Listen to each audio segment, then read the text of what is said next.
Anyways, this video is very long, so I'm gonna break it up into two pieces. So you'll get a part one and a part two.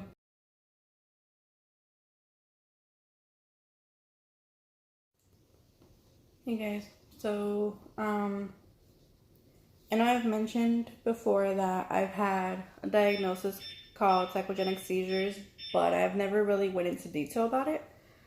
And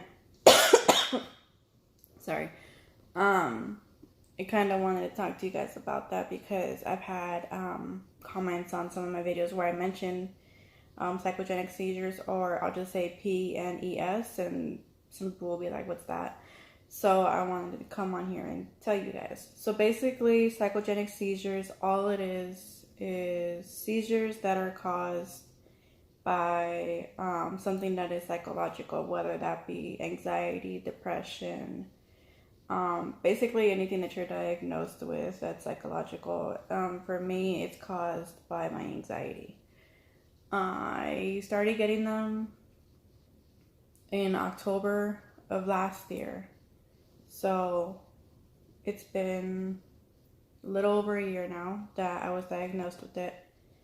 And it started because I had went into the hospital and I had found out that I had the tumor. This is way before I was actually diagnosed with the seizures though. I was diagnosed with the seizures in October, but I found out about the tumor in July of 2017. July, August, around there. And of course, I started to freak out because, okay, I had a tumor that was on my carotid artery. And when they told me I needed to have it surgically removed, I panicked because of the fact that they told me there was a chance you could have a stroke. They were telling me there was a chance your voice would be gone or you would sound different, or like they were just telling me all these different complications that could happen. Like they were not giving me best case scenario. They were giving me just worst case scenario of everything that could possibly go wrong.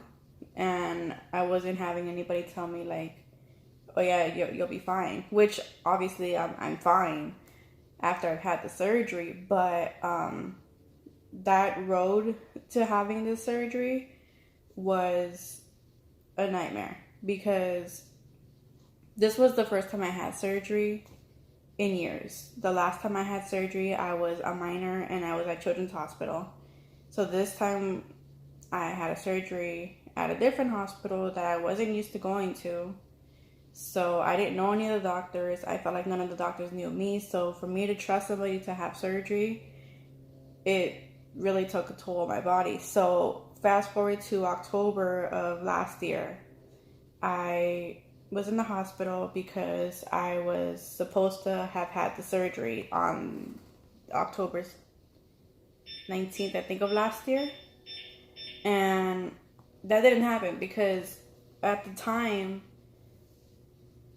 my asthma was acting up, which obviously it is right now too. Around this time of the year, my asthma always acts up. And I don't really know why. I think it has to do with the weather change, but it's always around this time.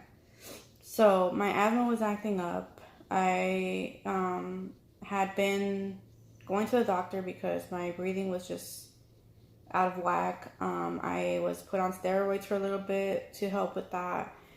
And when I was hospitalized, they didn't feel comfortable enough to put me under because my asthma was just not okay. And at the time I was like, okay, fine, because honestly I felt the same way. I didn't want to be put under if I couldn't breathe on my own all that well as is. So they didn't put me under, but I was kind of annoyed because I already had been admitted. I had already been poked at. I already had an IV. And it's like, this was maybe a day after I had been admitted, and they already had done everything with the IV, poked at me, and put me on NPO, which is basically you can't eat because you're going to have surgery. And then the next day they were like, oh, we're not having the surgery because you were asthma. Which, I mean, like I said, it was fine because I didn't want to have it if I couldn't breathe. I didn't want to be put under. But at the same time, it's like, I had the asthma problems before that admission, and I had told them I had the problems, but yet they still were like, okay, we're still gonna admit you because your asthma's not that messed up. But yet, when I get in there, they start doing the PFTs, which is a pulmonary function test, to see how bad my asthma was. And then once they ran all these tests, they were like, okay, yeah, your asthma's pretty bad. We're not gonna do it. So I went home, and then fast forward to December, I was supposed to have surgery at that time. And that didn't happen because they said that there was another surgery that was supposed to be, I guess, of a worse case than mine was. So they prioritized that one. But mind you, like I said, I was diagnosed with the psychogenic seizures in October. So I was starting to have seizures that admission because I was already getting like stressed out. I was getting anxious because they were telling me, like I said, worst case scenario, what could happen with the surgery. And on top of that, now they were telling me we're not going to do the surgery. And at the time, I was working. So for me to come and go from a job, anybody that works knows that that's just not good. Like, you can't just come and go as you please. Like, if you're working, you're working. So I was working, and luckily my boss at the time was very understanding when it came to this, because I had told them from jump that I had this condition. And then once the tumor came about, I told them the minute I found out, like, hey, I have a tumor, I'm gonna have surgery. As to when it's gonna happen, I have no idea. But I was already getting anxious. I was getting stressed out because of the fact that I was thinking worst case scenario for this surgery. And on top of that, I was thinking about my job. Like, I didn't want to lose my job because this was the first job that I had ever that was not through a temp agency, and they weren't really giving me that much crap about my disability.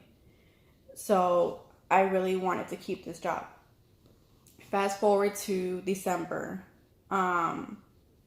My seizures were just still continuous, and then it ended up going into where I started to pass out. And